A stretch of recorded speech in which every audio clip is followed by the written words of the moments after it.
Le prophète Élie Pada a-t-il été trahi par ses fils spirituels? C'est ce qui est en train de remuer la toile actuellement. Le prophète Élie Pada, qui est un prophète de la Côte d'Ivoire et qui est connu pour l'exactitude et la réalisation de ses prophéties, il a donné bon nombre de prophéties, entre autres le coup d'État au Gabon, et il a donné ça bien avant, des mois à l'avance, avant que cela ne puisse se réaliser. Il a prophétisé également sur Roselyne Layo, sur l'accident qu'elle aura et tout. Il a donné beaucoup de prophéties qui se sont réalisées. Les gens l'ont connu sur le plan national et sur le plan international pour l'exactitude et la réalisation de ces prophéties. Mais il s'est fait que depuis le 31 décembre, il est porté disparu. Cela fera bientôt plus de 2 semaines. Nous sommes en train d'entrer dans la 3e semaine où on ne retrouve pas le prophète Élie Pada. Et tout le monde se demande où est-ce qu'il est. Mais pendant ce temps, il y a un homme de Dieu qui allait dans son église pour imposer les mains à ses fils spirituels, jusqu'au point de dire à l'un des fils spirituels que reçois le manteau de ton père, reçois le manteau de ton père et continue l'œuvre de ton père. Alors que le prophète Élie Pada n'est pas encore mort, il est toujours vivant. Cela a scandalisé beaucoup de gens. Les gens ont commencé à dire que c'est un acte de haute trahison. De haute trahison, ne devait pas faire ça. Donc chacun a commencé à donner son avis. Les gens se demandent où est-ce que le prophète Élie Pada est. Est-ce qu'il n'est pas détenu à la Maca? Est-ce qu'il n'est pas détenu par le gouvernement et tout? Donc les gens se posent beaucoup de questions, mais personne ne sait en réalité exactement ce qui est en train de se passer. Mais cet acte-là a été décrié, a été condamné. Les gens ont dit que tu as trahi ton père spirituel. Pour ceux-là qui n'ont pas encore vu la vidéo est disponible sur la chaîne. Allez sur la chaîne et vous allez voir la vidéo de comment ça s'est passé et comment est-ce que cet homme de Dieu là est venu dans cette église et lui a imposé les mains. Vous allez voir comment ça s'est passé dans la vidéo. C'est au niveau de la chaîne. Allez au niveau de la chaîne, vous allez voir cela. Et surtout, je profite pour vous dire, n'oubliez pas de vous abonner, d'activer la cloche de notification pour être informé chaque fois que nous publions une nouvelle vidéo. Likez la vidéo, abonnez-vous, c'est très important. Donc, il y a un homme de Dieu également ivoirien, le bishop connu sous le nom de bishop Melchisedec, qui parle depuis que l'affaire s'est passée. Il ne fait que parler du prophète Élie Pada, il ne fait que faire tout pour que le prophète Élie Pada soit retrouvé et tout. Lui-même a condamné l'acte, mais il s'est exprimé dessus. Et ce qu'il a dit est vraiment, vraiment important. Et j'aimerais qu'ensemble, nous puissions écouter ce qu'il a dit. Et chacun d'entre vous, vous allez pouvoir donner vos avis dans les commentaires. Écoutons ensemble ce qu'il a dit. En ce qui concerne son équipe, l'équipe d'Élie Pada est dans une sorte de confusion. Je vais vous dire réellement que ce qui se passe, ils ne font pas semblant. L'équipe d'Élie Pada ne fait pas semblant. L'équipe d'Élie Pada ne fait pas semblant. L'équipe d'Élie Pada est dans la même situation que nous sommes. Et de l'équipe d'Élie Pada ne sait pas vraiment où se trouve le monsieur. Les mêmes renseignements que nous on a, c'est ce qu'ils ont. La même confusion que nous on a, c'est ce qu'ils ont. Il y a beaucoup de gens de l'église qui ont essayé de me joindre pour me donner la version. Il y a même des gens qui ont essayé de parler de Pasteur Simplice. Ils m'ont demandé, actuellement il paraît que Pasteur Simplice passe son temps à pleurer. Et que Pasteur Simplice demande pardon. Il dit que il ne sait pas ce qui se passe, que c'est comme s'il était hypnotisé. Je parle en la faveur du Pasteur Simplice. Donnons-lui le bénéfice du doute. Parce que actuellement, il ne peut même pas s'exprimer. Il dit que ce qu'il s'est passé le dimanche, il n'était pas au courant que quelqu'un venait. Toute l'église, personne n'était au courant. Et que les gens sont venus le surprendre en plein culte.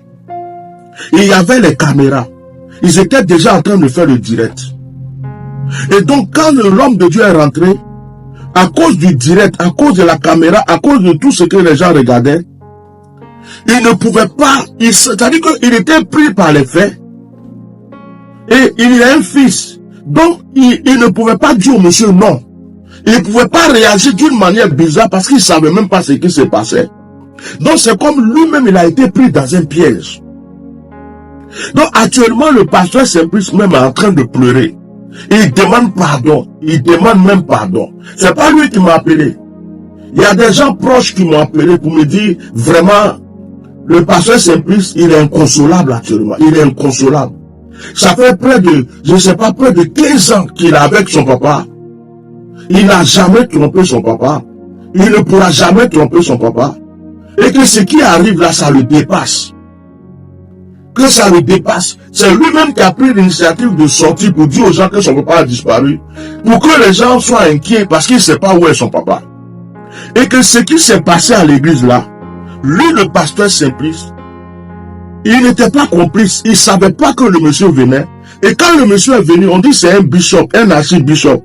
En tant qu'un fils, il était pris par les faits. Il y avait la police avec lui. Il y avait les caméras. Il y avait toute l'église. Donc, dans sa tête, il ne savait pas comment. Il ne savait pas comment réagir. Il ne pouvait pas lui dire non. Il ne pouvait pas le chasser. Il ne pouvait rien faire. Donc c'est comme s'il s'est laissé faire. Il ne s'attendait même pas à ce que ce monsieur prie pour lui. Donc il est parti comme ça sur les faits.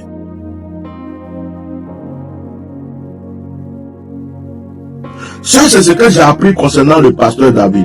Et moi, personnellement, en tant qu'homme de Dieu, je vais lui donner le bénéfice du doute. On a dit beaucoup de choses, mais je vais lui donner le bénéfice du doute. Parce que c'est un enfant. C'est un enfant. Et si cet événement-là le dépasse ou le surpasse, à un certain moment, il n'était pas préparé à ça. Il y a ma fille qui dit qu'elle ne croit pas à tout ça. C'est un enfant. Mais je vais quand même lui donner le bénéfice du doute. Mais j'ai laissé un consigne pour lui. J'espère qu'il va écouter les consignes que j'ai laissées pour lui. Parce que ce n'est pas à moi de le défendre. Ce n'est pas à moi d'être son avocat. Mais je sais que quelqu'un qui est mystique, s'il s'est préparé avant de venir, il a récité des paroles pour hypnotiser un peuple.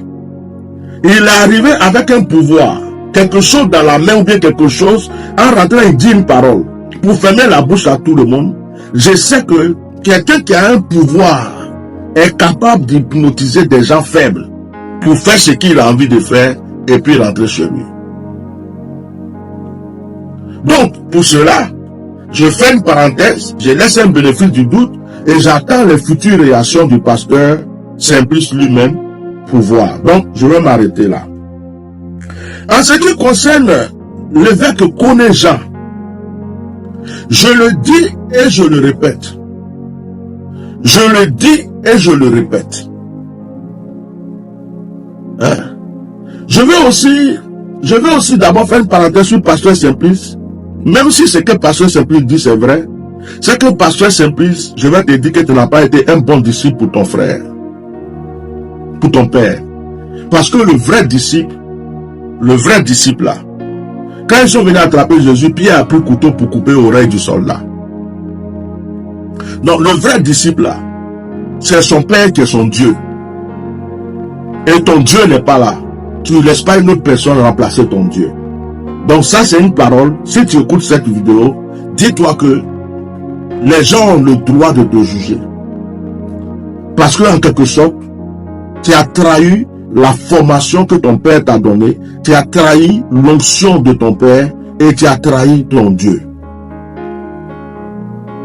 Il a prié pour toi, il a prié pour le peuple. Si il a envoûté tout le peuple que ton père avait délivré déjà, c'est pas bon. Voilà. C'est terrible ce qui est en train de se passer actuellement. Le prophète Eli Pada a disparu. Son église qui est la cité de Dieu, les responsables de l'église, les serviteurs de Dieu, les pasteurs, ceux-là qui servent Dieu avec le prophète Eli Pada, ils ont paniqué. Et comme je vous ai dit, toutes les vidéos sont disponibles sur ma chaîne pour que vous puissiez bien comprendre l'affaire. Et lorsqu'il a disparu, ils ont fait une vidéo, c'est ça même qui a réveillé en fait, qui a alerté en fait toute la communauté nationale comme internationale, parce que les responsables et le fils spirituel, les fils spirituels, tout ça là, dirigé par le pasteur Simplice en question, ils ont fait une vidéo pour annoncer au monde entier que la situation est grave. Ils n'ont pas retrouvé leur père spirituel qui est le prophète Eli Pada. Alors que le père spirituel, le prophète Eli Pada, avait un programme. Il y a un programme qu'ils ont initié et qu'ils ont programmé parce qu'il était absent pendant un truc de 90 jours. Il était allé sur la montagne, prier, se retirer pour chercher la face de Dieu et tout. Et donc, pendant ce temps, il y a beaucoup de révélations que Dieu lui a données et tout. Donc, il a promis que le 31 décembre, à la nuit de la traversée, il va donner toutes ces révélations-là. Mais voilà maintenant que le 31 décembre, il ne vient pas. Donc, les gens ne l'ont pas vu, ils ont paniqué parce que pour un programme où lui-même il a dépensé, parce que ce n'était pas dans l'enceinte de l'église, c'est un lieu qu'ils sont allés prendre, ils ont dépensé, payé les chaises, loué les chaises et tout et tout et tout. Et qu'ils ne viennent pas, alors que c'est un programme que lui-même il a organisé de bout en bout, de fond en comble, c'était déjà assez bizarre. Donc, ils ont fait une vidéo pour alerter la communauté, alerter tout le monde, alerter le corps de Christ et tout, pour dire que, vraiment, le prophète a disparu. Donc, c'est ça qui a fait que tout le monde s'est mis en état d'alerte. Et chacun a commencé à dire, mais comment est-ce que c'est possible? Et certaines personnes ont dit qu'il était détenu à la Maca. Certaines personnes ont dit que c'est le gouvernement qui l'a arrêté. Donc, il y avait beaucoup de rumeurs autour plutôt. Donc, quelques temps après, le prophète a réapparu avec une vidéo. Bon, il n'a pas réapparu, mais il a fait une vidéo où il disait que le gouvernement ne l'a pas détenu et tout, il n'est pas aux mains de la police et tout, mais que sa vie est en danger et que le Seigneur lui a dit clairement qu'il devait se retirer et se cacher jusqu'au moment où il lui dirait de revenir. Ouais. Donc, où il disait que sa vie était vraiment menacée et que il ne sait pas, les gens l'appellent pour le menacer, il reçoit des appels de menaces, il reçoit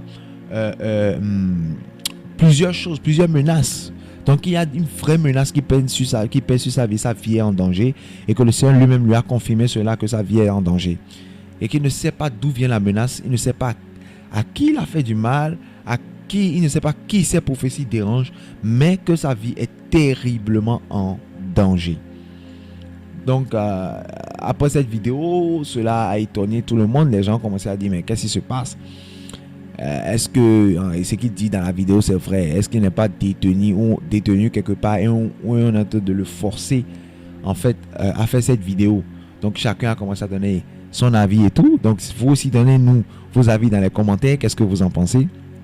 Est-ce que vous pensez que les gens ont raison de dire que dans cette vidéo, la vidéo est disponible sur la chaîne et vous pouvez aller voir.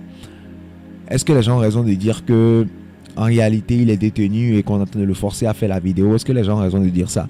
Donnez-nous vos avis dans les commentaires. Nous ferons une joie, d'accord, de lire vos commentaires.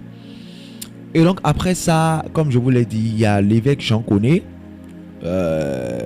qui est un homme de Dieu de la Côte d'Ivoire également, qui est venu dans l'église et qui est venu apporter un message au peuple et qui a prié pour eux et surtout qui a oint le pasteur Simplice pour lui dire: reçois le manteau de ton père, reçois le manteau de ton père, reçois le manteau de ton père et commence à travailler comme ton père et prends les choses en main. Alors que le prophète Eli Pada n'est même pas mort. Le prophète Eli Pada est toujours là, il est toujours vivant. Donc, comme je vous l'ai dit au départ de la vidéo, ça a été pris comme un acte de haute trahison. Les gens n'ont pas aimé cet acte-là. Ça a été connu, si vous avez écouté ce que le bishop a dit, le bishop Melchisedec, ce qu'il a dit, vous l'avez écouté. Donc, donnez-nous vos avis dans les commentaires. Qu'est-ce que vous en pensez? Est-ce que le bishop a raison dans ses propos, ce qu'il a dit et tout? Est-ce qu'il a raison? Qu'est-ce que vous en pensez? Quel est votre avis sur cette situation-là? Déjà, moi, je trouve déjà un peu bizarre le fait que un autre homme de Dieu transfère le manteau d'un autre homme de Dieu à son fils. Vous voyez? Parce que dans la Bible, lorsque vous regardez dans la Bible, Josué qui était avec Moïse, qui était serviteur de Moïse, a reçu le transfert du manteau lorsque Moïse est parti. Et c'est là qu'il a pris la relève. Lorsque Moïse est parti, il a pris la relève. Et Dieu a dit à Moïse de oindre Josué, que c'est lui qui va prendre sa relève. Et Moïse l'a dit à tout le peuple. Tout le peuple était au courant que c'était comme ça que ça allait se passer après le départ de Moïse. Ainsi de suite, même chose pour Élie et Élisée. Lorsque Élie est parti, Élisée a pris la relève. Est-ce que vous voyez? Il a reçu le manteau qui est la double portion de l'onction d'Élie. Il a pris la relève. Donc, c'est un peu bizarre que ce soit un autre homme de Dieu qui vienne donner le transfert du manteau à ce fils spirituel du prophète Eli Pada. Ensuite, le prophète Eli Pada n'est pas encore mort. Jusqu'à preuve du contraire, il n'est pas encore mort. Donc, on ne peut pas transférer son manteau comme ça déjà. Et donc, cela pose vraiment plusieurs problèmes. Parce que là, maintenant, les gens accusent le pasteur Simplice de déloyauté. Donc, en toute chose, nous devons beaucoup prier, nous devons faire attention. Et cela doit être une leçon pour chacun de nous, pour savoir que nous devons faire attention, quel que soit le type de révélation que nous avons. Il y a des révélations qu'on peut exposer directement sur la place publique et des révélations qu'il vaut mieux ne pas exposer directement sur la place publique. Continuez à prier par rapport à cela. Et il faut beaucoup de sagesse, surtout dans le domaine prophétique, beaucoup de sagesse avant de pouvoir libérer ces prophéties-là. Et également, il faut vraiment faire attention pour être toujours des personnes loyales. C'est-à-dire, il ne faut pas tomber dans des pièges. Il ne faut pas tomber dans des choses qui vont prêter à confusion jusqu'à ce que les gens se demandent est-ce que réellement ce gars-là, il est ceci? Non. Il ne faut même pas laisser de porte aux gens de se poser ce genre de questions. Il faut faire vraiment attention. Il faut faire également attention avant de commencer à collaborer avec certaines personnes. Il faut faire attention. Il faut beaucoup prier avant de pouvoir collaborer avec certaines personnes. Et il faut avoir le cœur large pour pouvoir pardonner. Parce que ces personnes peuvent être envoyées par Dieu et commettre des erreurs. Ouais, et Pierre a commis une erreur. Il a renié le Seigneur Jésus. Mais Jésus l'a pardonné. Il est devenu la pierre angulaire que Jésus avait dite. Donc, avoir le cœur large pour pouvoir pardonner les erreurs des hommes. L'erreur est humaine. Et la répétition de l'erreur, c'est là que ça devient grave, ça devient démoniaque. Donc, j'espère que vous avez aimé cette vidéo. N'oubliez pas de liker la vidéo, de vous abonner. Très important, activez la cloche de notification, partagez la vidéo autour de vous et surtout donnez-nous vos avis dans les commentaires. Qu'est-ce que vous en pensez? Exposez-nous cela dans les commentaires. Nous ferons un plaisir de lire vos commentaires, de répondre à vos commentaires. Merci beaucoup, merci pour votre soutien. Restez connectés parce que du lourd arrive encore.